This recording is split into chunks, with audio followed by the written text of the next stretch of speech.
రంగారావు గారు నమస్తే అండి. నమస్తే ప్రసాద్ గారు. సార్, ఆంధ్రప్రదేశ్లో రాజకీయాలు అనగానే కులం అనేది లేకుండా నడవని పరిస్థితి. ఇక ఈ మధ్య చూస్తే ముద్రగడ పద్మనాభం గారికి ఎపిసోడు, దాని తదుపరి ఏంటి అంటే అనేక రకాలైన సమావేశాలు, ప్రధానంగా కాపు సమావేశాలు అని చెప్పేసి వైసీపీకి సంబంధించిన కాపులందరూ కూడా ఒక సమావేశం నిర్వహించడం. ఆ తర్వాత ముద్రగడ పద్మనాభం గారి ఎపిసోడ్ అంటే ఇప్పుడు అంబటి రాంబాబు సిచ్యువేషన్ జరిగిన తర్వాత ఇట్లాంటివి పెట్టుకోవడం, ఆ తర్వాత ముద్రగడ గారి మరణం, దాని తదుపరి ఆయన సంస్మరణ సభలో ఆవేదికగా ఈ మన కొంతమంది అంటే పార్టీలు వేరైనా కానీ సామాజిక వర్గం ఒకటే కాబట్టి ఓకే చేయొచ్చు. కాకపోతే ఎందుకని పదే పదే ఈ సామాజిక వర్గం అని చెప్పేసి ఎందుకు వస్తుంది? మరి కాపుల్లో ఇలా ఉంది అంటే పవన్ కళ్యాణ్ గారి పట్ల అసంతృప్తి ఉంది, లేకపోతే ఇంకోటి ఉంది, ఇట్లా కాపు సామాజిక వర్గాన్ని పవన్ కళ్యాణ్ గారికి దూరం చేయాలి అని పవన్ కళ్యాణ్ గారు కూడా క్లియర్గా చెప్పారు. నేను ఒక సామాజిక వర్గానికి సంబంధించి కాదు, నేను అన్ని సామాజిక వర్గాలకు సంబంధించి అని. బట్ కాపు సామాజిక వర్గంలో మాత్రం ఆయనకున్న ఆయన మీద ఉన్న అభిమానంతో ఎక్కువగా ఇష్టపడతా ఉంటారు.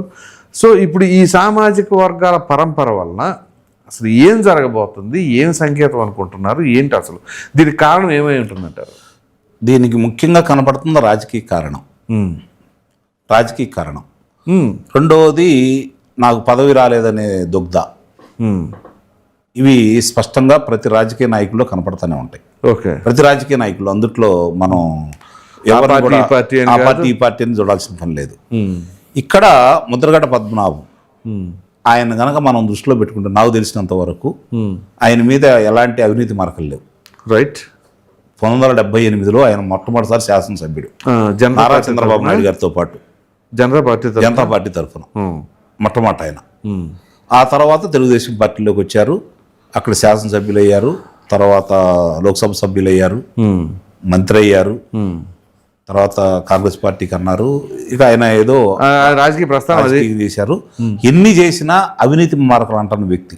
రైట్. కాకపోతే అందరికీ వాళ్ళకైనా సరే సామాన్యుడికైనా సరే ఆయన మీద ఉన్న అభిప్రాయం సన్నగిలటానికి జగన్మోహన్ రెడ్డి కారణం. ఆయన అంతకుముందు ఏ పార్టీలోకి వెళ్ళా కూడా ఆయన గౌరవించారు. అవును. ఏ విధంగా గౌరవించారు అంటే ఇంట్లో ఉండి కంచాలను మోగించండి అన్నా కూడా మోగించారు. అప్పటి వరకు ఆయన మీద ఆ గౌరవం అట్లానే కొనసాగుతూ ఉంది. ఓకే. కానీ ఎప్పుడైతే 2020లో దాని గురించి నేను వదిలేశాను అని చెప్పని జగన్మోహన్ రెడ్డి అధికారంలోకి వచ్చిన తర్వాత ఆయన సరెండర్ అయిపోయాడో అప్పటి నుంచి ఆయన కొంచెం మసకబారత వచ్చింది. జగన్మోహన్ రెడ్డితో కలిసినందువల్ల, అందుకే నేను జగన్మోహన్ రెడ్డి పేరు చెప్తున్నాను నేను. రైట్. జగన్మోహన్ రెడ్డిని కలిసినందువల్ల. అంతేగాని అవినీతి ఆరోపణలు ఎదుర్కోవాల్సిన లేదు, అవి మాత్రం లేవు. అది ఎవరు అన్నా కూడా నేనైతే ఒప్పుకోను. ఎందుకంటే ఆయన గురించి నాకు బాగా తెలుసు. ఓకే. ఎందుకంటే మొట్టమొదటి కొంచెం రాజకీయాలు ఎక్కడ ఏం జరుగుతుంది అని చెప్పి కాబట్టి దాని గురించి నాకు తెలుసు. ఒకనాడు అదే జిల్లాలో ఆయనకున్న పేరు ప్రఖ్యాతులు కూడా ప్రత్యక్షంగా చూసిన వాడిని నేను. ఆయన ఇంటికాడ కావచ్చు, ఇక్కడ కావచ్చు. ఆ తర్వాత కాపులు ఎవరు నా ఇంటికి దగ్గరికి రావద్దని చెప్పి బోర్డు కూడా పెట్టుకున్నాడు ఆయన. ఎందుకలాగా? సరే, ఓకే, ఏం పరిణామాలు జరిగినా మనకైతే తెలియదు. రైట్. మరి అలాంటి వ్యక్తిని ప్రయోగించాడు జగన్మోహన్ రెడ్డి. ఇంకొక వ్యక్తి మనం హరిరామ జోగి గారిని కూడా చూస్తున్నాం, ఆయన కూడా ప్రయోగించారు. ఇక్కడ మనం గమనించుకోవాల్సిన అంశం ఏంటంటే ముద్రగడ పద్మనాభం గారు స్వతంత్రంగా పోటీ చేసినా కూడా ఓడించారు. అవును. అంటే కుల నాయకులు ఏమంటారు నడవడానికి సిద్ధంగా లేరు. రైట్. ఎందుకంటే వాళ్ళు త్యాగం చేసి ఉంటేనో, వాళ్ళ కోసం ఏదైనా చేసి ఉంటేనో నిస్సందేహంగా వాళ్ళు మర్చిపోరు. అవును. కానీ ఆ రోజు స్వతంత్రంగా నిలబడ్డ వ్యక్తికి జనం ఆదరించలేదు అని చెప్పి అతను తప్పు చేశాడని మనం భావించాల్సిన పని లేదు. రైట్. కానీ కులాలను అడ్డం పెట్టుకుని ఈరోజు కులాల కుంపట్లో రాష్ట్రం ఉంది అనేది మాత్రం వాస్తవం. రాజకీయ పార్టీలు దానికి ఉన్నాయి. ఇవాళ ముఖ్యంగా ఏంటంటే మీరు అన్నట్టు ప్రారంభంలో చెప్పినట్టు పవన్ కళ్యాణ్ గారికి ఈరోజు దాదాపు దాంట్లో 90% మంది ఆయన మద్దతు తెలుపుతున్నారు. రైట్. కారణం ఏంటంటే ఆయన నమ్మారు. ఆయన కూడా నేను కుల నాయకుడు అని చెప్పుకుంటే నమ్మలే వీళ్ళందరూ. అవును. రాష్ట్ర ప్రయోజనాలు ఇక్కడ గుర్తుపెట్టుకోండి. ఆయన కులం కోసం అని చెప్పని ప్రయత్నిస్తే ఈ నోట్లు వచ్చినాయి అని చెప్పిన ఎవరు అంటానికి కూడా వీల్లేదు.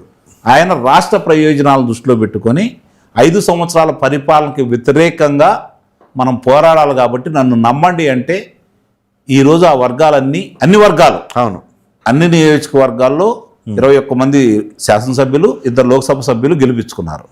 ఇక్కడ ఒక వర్గం ఓట్లేస్తే కాదు కదా గెలిచింది, రైట్, అన్ని సామాజిక వర్గాల నుంచి ఆయన నమ్మారు. అవును, కాకపోతే ఏంటంటే ఎక్కువ మంది ఈ కులానికి సంబంధించిన వాళ్ళుగా లెక్కేసుకునే వాళ్ళు ఈ రోజుకి మాకు ఒక నాయకుడు ఉన్నాడు అనే భావంలో వాళ్ళు ఉన్నారు. ఈ విధంగా చూసుకుంటా ఉంటే ఏ రోజు కూడా మీకు ఇంకో ఉదాహరణ చెప్తాను. ఇదే పవన్ కళ్యాణ్ గారు 2 సార్లు పోటీ చేశారు. 2 సార్లు ఇదే భీమవరం గాజువాక 2 సార్లు ఓడిపోయారు. 2 సార్లు ఓడిపోవడం కూడా జరిగింది. అలాగే చిరంజీవి గారు పాలకొల్లో ఓడిపోయారు. అవును. మరి అప్పుడు వీళ్ళు దాన్ని బట్టి ఏం ఆలోచించుకున్నారు, మనకి ఒక కులమో లేకపోతే ఒక మతమో సంబంధం లేదు, అన్ని వర్గాలు అని చెప్పని ఆయన చాలా స్పష్టంగా మొహమాటం లేకుండా నేను ఈ విధంగా వెళ్దాం అనుకున్నాను, నా ఆశయాలకు అనుగుణంగా మీకు ఆయన మీద నమ్మకం ఉండవాళ్ళే నా ఏమంటా నడవండి, రైట్, నేను కుల నాయకుడిని కాదు అని చెప్పుకుంటున్నాను. క్లారిటీ ఇచ్చేసాడు ఆయన. అంటే దాన్ని అడ్డం పెట్టుకొని ఈ అయినా సరే ఆయన ఎమ్మటి ఉన్నారు కాబట్టి పదే పదే ఇలాంటి ప్రయోగాలు ఏదన్నా చేస్తే ఆయన నుంచి దూరం చేయొచ్చు అని చెప్పని భావించారు. ఇప్పుడు వాళ్ళు ఏం భావిస్తున్నారు, ఆయన నుంచి వెళ్ళిన ఎటు దూరం చేయలేము, దీన్ని అడ్డం పెట్టుకొని మిగిలిన వాళ్ళని ఆయన దూరం చేద్దామని ప్రయత్నం చేస్తున్నారు. ఓకే, ఇక్కడ అయితే నాకు ఇప్పుడు మీరు చెప్తున్న దాని ప్రకారంగా ఫస్ట్ వీళ్ళ సక్సెస్ ఫార్ములా కూటమి. అవును. సో టీడీపీకి పవన్ కళ్యాణ్ దూరం చేయాలనేది ఫస్ట్ స్ట్రాటజీ, వర్కౌట్ కాల. సో పవన్ కళ్యాణ్ స్ట్రెంగ్త్ ఏంటి, ఆయన అన్ని సామాజిక వర్గాలని చెప్పినా ఆయన ఇష్టపడే వాళ్ళు కాపు సామాజిక వర్గం ఎక్కువ మంది, అది మొహమాటం లేదు, వాళ్ళను దూరం చేద్దాం అనే ప్రక్రియ చేశారు. అది ఘాట్ల ఈ చివరికి ఏంటి, మిగతా వాళ్ళనన్నా దూరం చేద్దాం అనే ప్లాన్. ఇదే నా లాస్ట్ నిస్సందేహంగా అదే. ఎందుకంటే వాళ్ళకి అర్థమైంది ఈ రోజు సామాజిక పరంగా చూసుకున్నా కూడా కందుల దుర్గేష్ గారు, కొండపల్లి శ్రీనివాసరావు గారు, నిమ్మల రామానాయుడు గారు, పవన్ కళ్యాణ్ గారు, నారాయణ గారు, 5 ఆ సామాజిక వర్గానికి ప్రాతినిధ్యం వహించేవాళ్లే కదా. అవును, 5 వాళ్ళు. ఇందుట్లో ఎవరిని తీసేసి ఎవరికి ఇవ్వాలి, ఏం తక్కువ జరిగింది, కులపరంగా లెక్కేసుకుందాం. సో ఇప్పుడు మీకు ఎవరైతే అసంతృప్తిగా ఉన్నారో వాళ్ళని అడుగుతున్నారా, ఏం తక్కువ జరిగింది, ఈ మాట్లాడే వాళ్ళు ఆ కులం కోసం ఏం చేశారు నేను అడుగుతున్నాను, ఆ కులం కోసం ఏం చేశారు, మహోడమైన పేరు పెట్టి అడగండి.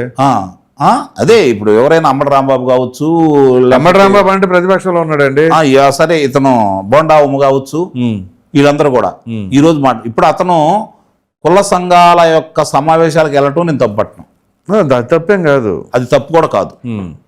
లేదంటే ముద్రగడ్డ పద్మనాభం గారి విషయంలో వెళ్ళటం కూడా తప్పు కాదు, వెళ్ళాలి, వెళ్ళకపోతే తప్పు. కాబట్టి దాని గురించి మనం తప్పట్టాల్సిన అవసరం అయితే లేదు. కానీ జరిగిన పరిస్థితులు జరుగుతున్నవి వాళ్ళకు అనుకూలంగా మార్చుకోవడానికి వాళ్ళు ప్రయత్నం చేసినప్పుడు అనుభవజ్ఞుడైన వాడివి నువ్వు వాళ్ళ ట్రాప్ లో పడొద్దు అనేది నా బోటి వాడి యొక్క అభిప్రాయం.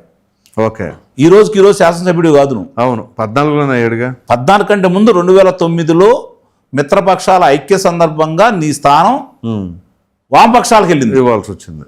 లేకపోతే ఆ రోజే నువ్వు ఆ తర్వాత 14లో గెలిచావు, 19లో స్వల్ప ఓట్ల తేడాతో 25 ఓట్ల తేడాతో ఓడిపోయావు. చాలా దురదృష్టం అది. ఈ రోజు మళ్ళీ శాసనసభ్యుడు అయి ఉండవు.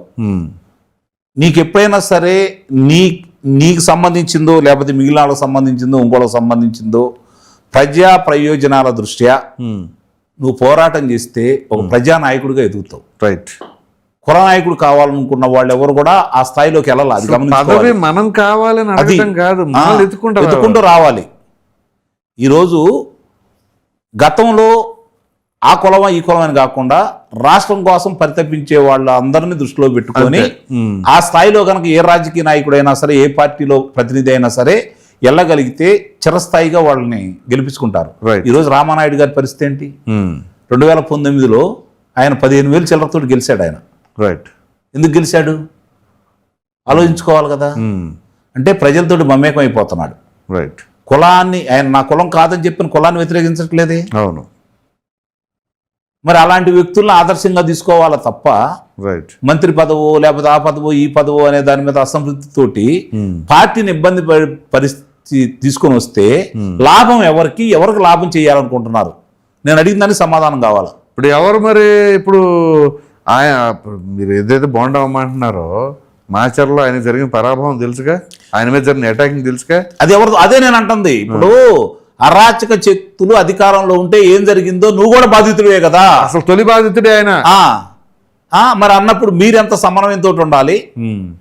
మీకేదన్నా ఉంటే ముఖ్యమంత్రి గారి దగ్గరికి వెళ్ళి ముఖాముఖి కూర్చొని ఆయన మీద అధిష్టానంతో ఫైట్ చేయి. అవును, నీకు కావాల్సింది సాధించుకో. రైట్. కానీ ఈ విషయంలో మళ్ళీ ఇంకోటి కూడా చెప్తాను, ఈ విషయంలో తెలుగుదేశం వాళ్ళు కూడా కొంచెం ఎక్కువ చేస్తున్నారేమో అనిపిస్తుంది నాకు. ఓకే, అంత ప్రాధాన్యత ఇవ్వాల్సిన అవసరం ఉందని కూడా అయితే నేను భావించట్లేదు. రైట్. ఈ చర్చకు సంబంధించి దీన్ని లాగాల్సిన అంత అవసరం ఉందని కూడా నేనైతే భావించట్లేదు. ఎక్కడతో కట్ చేసుకుంటే సరిపోతుంది. మంచిది. దీన్ని త్రిసభ్య కమిషన్కి వచ్చి ఆయన వివరణ ఇచ్చి దాన్ని పెంచి పోషించాల్సిన అవసరం ఉంటుందని అయితే నా వ్యక్తిగత అభిప్రాయం అది. రైట్. ఇప్పుడు అది పట్టించుకోవాల్సిన అవసరం కానీ దాన్ని పెద్ద చేయాల్సిన అవసరం కూడా లేదనేది అయితే అంటే బల్లగుద్ది చెప్పగలను. సిరీస్ లాగా మొన్న మధ్య ఒక పబ్లిక్ డయాస్ మీద మాట్లాడతాం, తదుపరి జరిగిన సిచ్యువేషన్ అది గురించి ఏమైనా? అది వేరు. గౌతు శిరీష గారి అంశం వేరు. వాళ్ళ తాతగారి విగ్రహావిష్కరణ, స్వాతంత్ర సమయోధుడు సర్దార్ గౌతు లచ్చన్న గర్వంగా చెప్పుకోవచ్చు మనం ఆంధ్రలో. దాని గురించి సార్, ఈయన ఓ వేదిక పైన వైసీపీ నుంచి వచ్చిన వాళ్ళకి మంత్రి పదవులు ఇచ్చారని చెప్పేసి మాట్లాడతాం కావచ్చు. అవును. ఆ తదుపరి మొన్న అంబటి రాంబాబుతో జరిగింది కావచ్చు. ఇలా జరుగుతున్నాయి కాబట్టి సిరీస్ అసంతృప్తి ఉన్నది అనేది స్పష్టం. అదే అందు గురించే ఒకసారి పిలిచి మాట్లాడదామని ఏమన్నా అనుకున్నారేమో. అదే బహుశా చూద్దాం. ఇది సక్రమంగా సద్దుమణిగే విధంగా చేసుకుంటే అతనికి మంచిది, పార్టీ కూడా మంచిది అనేది నా యొక్క అభిప్రాయం. Right sir, thank you.